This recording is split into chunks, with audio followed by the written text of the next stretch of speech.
পাতলা রে বেটা কাম কি এই বছরে শেষ করা হবি বারবার খালি করতে বেতন দিন তাড়াতাড়ি কর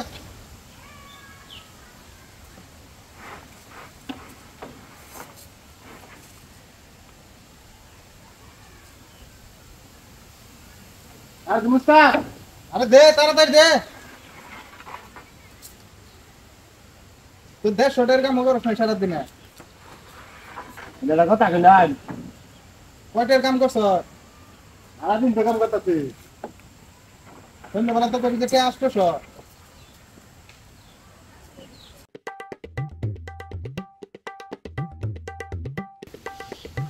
উস্তাদ সবটা ধরিন যে বইতে পারছি কিন্তু আবার হ্যাঁ ধরছি দে এই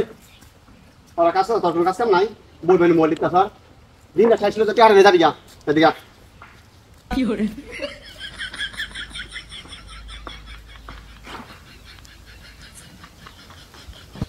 যা যা তোর কাম কর যা